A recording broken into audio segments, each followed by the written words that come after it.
ஒரே ஒரு ஷேர் வாங்கினா ஒரு கம்பெனியோட ஓனர் ஆக முடியுமா? ஸ்டாக் மார்க்கெட்னா கேம்பிளிங்கா? ஸ்டாக் மார்க்கெட்டில் லாஸஸ் நிறைய நடக்குமா? ஸ்டாக் மார்க்கெட்டில் ப்ராஃபிட் பண்ண முடியுமா? ஆக்சுவலி ஸ்டாக் மார்க்கெட்னா என்ன? ஸ்டாக் மார்க்கெட்டில் என்ன பண்ணுறது? ஸ்டாக் மார்க்கெட்டை எப்படி பார்த்தீங்கன்னா யூஸ் பண்ணுறது? இதனால் நம்மளுக்கு ஃப்யூச்சரில் யூஸ் இருக்குமா? அப்படி நிறைய நிறைய நிறைய டவுட்ஸ் இருக்குது. அப்படின்னா நீங்கள் வந்திருக்க இடம் கரெக்டான இடம். இந்த வீடியோவில் ஸ்டாக் மார்க்கெட்டை பற்றி பேசிக்கான ஒரு எக்ஸ்ப்ளனேஷன் இந்த வீடியோவில் கொடுத்துருக்கேன். அண்ட் அது மூலயமா உங்களுக்கு ஸ்டாக் மார்க்கெட்னா என்ன அப்படின்ற ஒரு ஓவர்வியூ கிடைக்கும். அண்ட் அதுக்கப்புறம் பார்த்தீங்கன்னா இது ஒரு சீரீஸாக கண்டினியூ பண்ணலான்னு இருக்கேன். ஸோ அதில் பார்த்தீங்கன்னா டீட்டெயில்டான வீடியோஸை கண்டிப்பாக ஒவ்வொரு விஷயத்தை பற்றியும் டீட்டெயில்டாக எக்ஸ்பிளைன் பண்ணி கண்டிப்பாக வீடியோ போடுவேன்.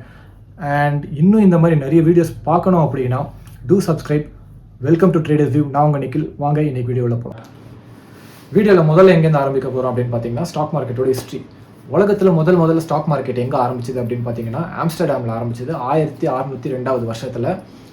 டச் இங்கிலீஷ் கம்பெனி பார்த்தீங்கன்னா முதல்ல அவங்களுடைய ஷேரை பார்த்தீங்கன்னா பப்ளிக்கு கொடுத்து அப்படி தான் பார்த்தீங்கன்னா இந்த ஷேர் மார்க்கெட் அப்படின்ற கான்செப்ட் வருது.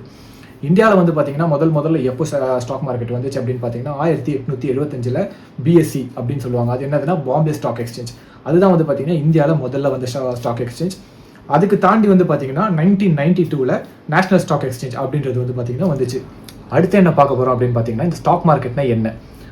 கம்பெனி பார்த்தீங்கன்னா அவங்களோட ஓனர்ஷிப்பை கொஞ்சம் கொஞ்சமாக பிரித்து அதை பார்த்தீங்கன்னா பப்ளிக்கு செல் பண்ணுறது தான் ஸ்டாக், அப்படி இல்லைனா ஷேர் அப்படின்னு சொல்லுவோம். அதை விற்கிற இடத்த தான் ஸ்டாக் மார்க்கெட் இல்லை ஷேர் மார்க்கெட் அப்படின்னு சொல்லுவோம். எக்ஸாம்பிளுக்கு எடுத்துக்கிட்டிங்கன்னா ஒரு வெஜிடபிள் விற்கிற இடத்த நம்ம வெஜிடபிள் மார்க்கெட் அப்படின்னு சொல்கிறோம், ஃப்ரூட் மார்க்கெட் அப்படின்னு சொல்கிறோம். அந்த மாதிரி தான் பார்த்தீங்கன்னா இந்த ஸ்டாக்கை விற்கிற இடத்த ஷேர் மார்க்கெட் இல்லை ஸ்டாக் மார்க்கெட் அப்படின்னு சொல்லுவோம்.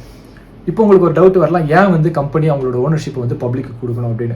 கம்பெனிக்கு பார்த்தீங்கன்னா எப்போல்லாம் ஃபண்ட்ஸ் தேவையோ, அதாவது பார்த்தீங்கன்னா புதுசாக ஒரு ப்ராஜெக்ட் ஆரம்பிக்க போகிறதா இருந்தாலும் இல்லை பார்த்தீங்கன்னா ஏதாச்சும் ஒரு அவங்க கம்பெனி ஏதோ ஒரு விதத்தில் அவங்க வளர்க்கணும் அப்படின்னு நினைக்கிறாங்களோ, இல்லை அவங்களுக்கு கம்பெனிக்கு ஏதாச்சும் ஒரு எமர்ஜென்சி ஃபண்டு தேவைப்படுதுனாலும் அவங்க என்ன பண்ணுவாங்க அப்படின்னு பார்த்தீங்கன்னா அவங்களோட ஓனர்ஷிப்பை பப்ளிக் கிட்ட கொடுத்து பப்ளிக் அந்த ஷேரை வாங்குறப்போ இவங்களுக்கு ஃபண்டு கிடைக்கும். இப்படி தான் பார்த்தீங்கன்னா இந்த ஸ்டாக் மார்க்கெட் அப்படின்ற ஒரு அதுக்குள்ளே இருக்கிற கான்செப்ட் நடக்குது. இது ஒரு எக்ஸாம்பிளோட பார்க்கலாம். இப்போ ஒரு கம்பெனி இருக்குன்னு வைங்க, அந்த கம்பெனியோட வேல்யூ 1 கோடி அப்படின்னா அந்த 1 கோடி அவங்க ஷேர்ஸாக மாற்றுறாங்க. ஃபார் எக்ஸாம்பிள் பார்த்தீங்கன்னா அந்த 1 கோடி 1 லட்சம் ஷேராக மாற்றுறாங்க அப்படின்னா ஒரு ஷேரோட வேல்யூ 100 ரூபாய். இப்போது நீங்கள் 100 ரூபாய் கொடுத்து ஒரு ஷேரை வாங்குறீங்க அப்படின்னா நீங்கள் அந்த கம்பெனியோட ஒரு ஷேர் ஹோல்டர். அதாவது நீங்கள் பார்த்தீங்கன்னா ஒரு சின்ன வகையில் அந்த கம்பெனியோட ஒரு ஓனர் மாதிரி.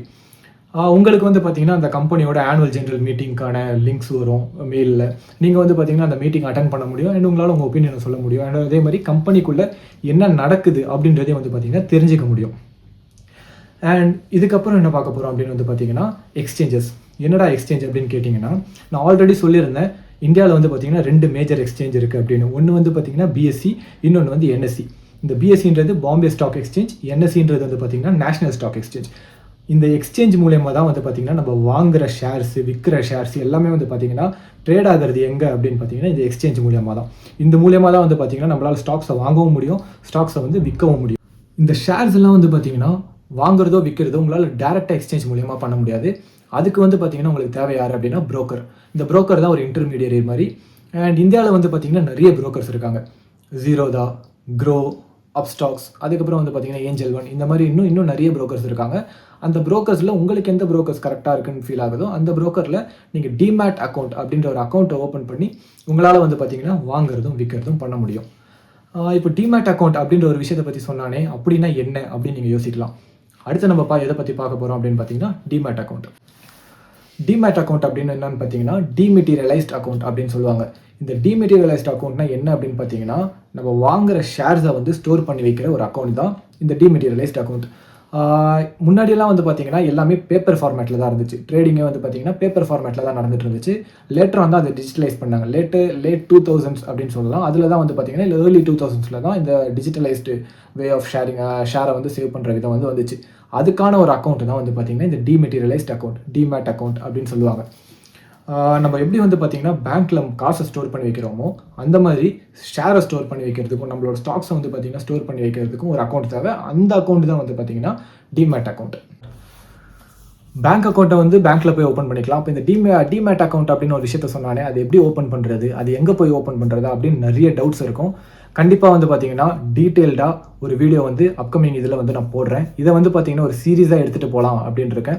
ஸோ அப்கமிங் வீடியோஸில் வந்து பார்த்தீங்கன்னா கண்டிப்பாக எந்தெல்லாம் டாபிக்ஸ் வந்து கண்டிப்பாக நெசசிட்டியாக தெரிஞ்சுக்கணுமோ அந்த டாபிக்ஸ் பற்றிலாம் வந்து பார்த்தீங்கன்னா டீட்டெயில்டாக வீடியோ போடுறேன். அண்ட் உங்களுக்கும் ஏதாச்சும் டாபிக்ஸ் வந்து தெரிஞ்சுக்கணும் அப்படின்னா அதை கமெண்ட்டில் மென்ஷன் பண்ணுங்கள். கண்டிப்பாக அதை பற்றியும் வீடியோ போட பார்க்குறேன்.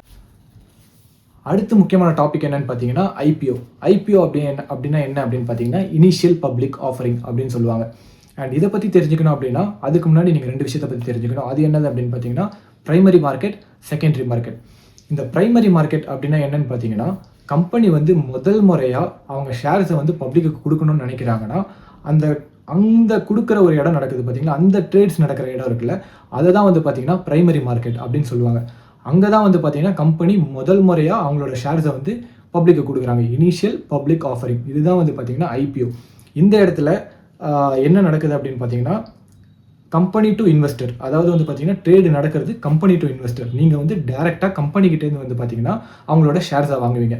அப்போ செகண்டரி மார்க்கெட்னா என்னன்னு பார்த்தீங்கன்னா இந்த இனிஷியல் பப்ளிக் ஆஃபரிங் முடிஞ்சதுக்கப்புறம் ஷேர்ஸ் வந்து பார்த்தீங்கன்னா வாங்குறதும் விற்கிறதும் நடக்குதுல, அது நடக்கிற இடம் தான் செகண்டரி மார்க்கெட். இங்கே என்ன நடக்கும் அப்படின்னு பார்த்தீங்கன்னா ஷேர்ஸ் வந்து ஒரு இன்வெஸ்டர்லேருந்து இன்வெஸ்டருக்கு போகும். ஒரு இன்வெஸ்டர் விற்பாங்க, இன்னொரு இன்வெஸ்டர் வாங்குவாங்க. ஒரு இன்வெஸ்டர் வாங்குவாங்க, இன்னொரு இன்வெஸ்டர் விற்பாங்க.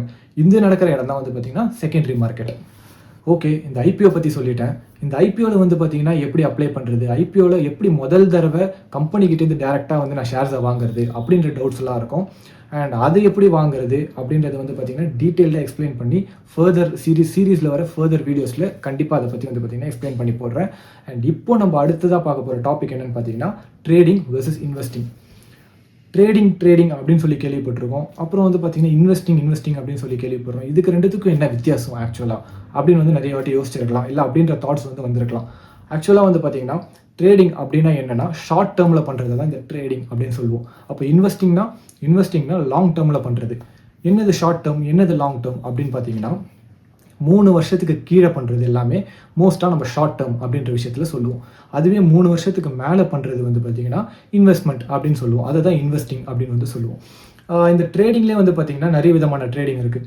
ஃபியூச்சர் அண்ட் ஆப்ஷன்ஸ், ஸ்விங் அப்படின்னு சொல்லி நிறைய விதமான ட்ரேடிங்ஸ் இருக்குது. அண்ட் அதே மாதிரி வந்து பார்த்திங்கன்னா இன்வெஸ்ட்மெண்ட் அப்படின்னு சொல்லுவோம். லாங் டேர்மில் இன்வெஸ்ட் பண்ணுவாங்க. இன்வெஸ்டிங் வந்து பார்த்திங்கன்னா யூஸ்வலி ஸ்லோ அண்ட் ஸ்டெடி.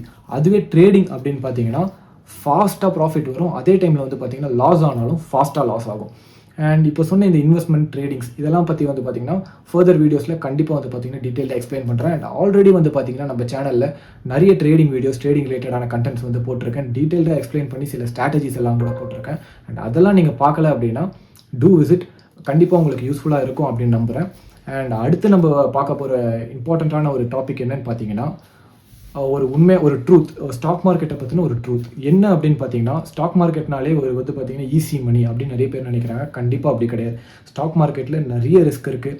அதே மாதிரி பார்த்தீங்கன்னா அந்த ரிஸ்க்கை நினச்சி பயப்படணுமான்னு கேட்டிங்கன்னா அப்படி கிடையாது. அந்த ரிஸ்க்கை மேனேஜ் பண்ண தெரிஞ்சுக்கிடுச்சு அப்படின்னா ஸ்டாக் மார்க்கெட் வந்து நம்மளுக்கு இம்மென்ஸான வெல்த்தை வந்து கிரியேட் பண்ணி கொடுக்கும். அண்ட் இன்னும் வந்து பார்த்தீங்கன்னா ஃபர்தர் வீடியோஸில் நிறைய எக்ஸ்ப்ளனேஷன்ஸ் கண்டிப்பாக போடுறேன்.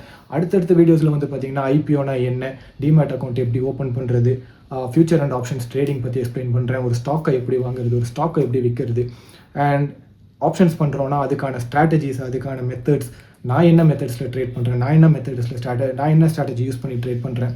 அது மட்டும் இல்லாமல் ஸ்விங் ட்ரேட்ஸ் என்னோட மெயினான இதுவே வந்து பார்த்திங்கன்னா அதுதான். ஸோ அதை எப்படி பண்ணுறேன், எப்படி ஒரு ஸ்டாக்கை பிக் பண்ணுறேன், எப்படி வந்து பார்த்தீங்கன்னா நிறைய விதமான அனாலிசிஸ் பண்ண போகிறோம். இதெல்லாம் தான் வந்து பார்த்தீங்கன்னா ஃபர்தர் வீடியோஸில் வரப்போகுது. அண்ட் அந்த வீடியோஸ்லாம் நீங்கள் மிஸ் பண்ணக்கூடாது அப்படின்னு நினைக்கிறீங்கன்னா பேஜை வந்து சப்ஸ்கிரைப் பண்ணி வச்சுக்கோங்க. அண்ட் இன்னும் நிறைய வீடியோஸ் வேணும் அப்படின்னா ஒரு லைக் அண்ட் கமெண்ட் பண்ணுங்கள். அது எனக்கு இன்னும் நிறைய வீடியோஸ் போடுறதுக்கு மோட்டிவேட்டடாக இருக்கும். தேங்க்யூ.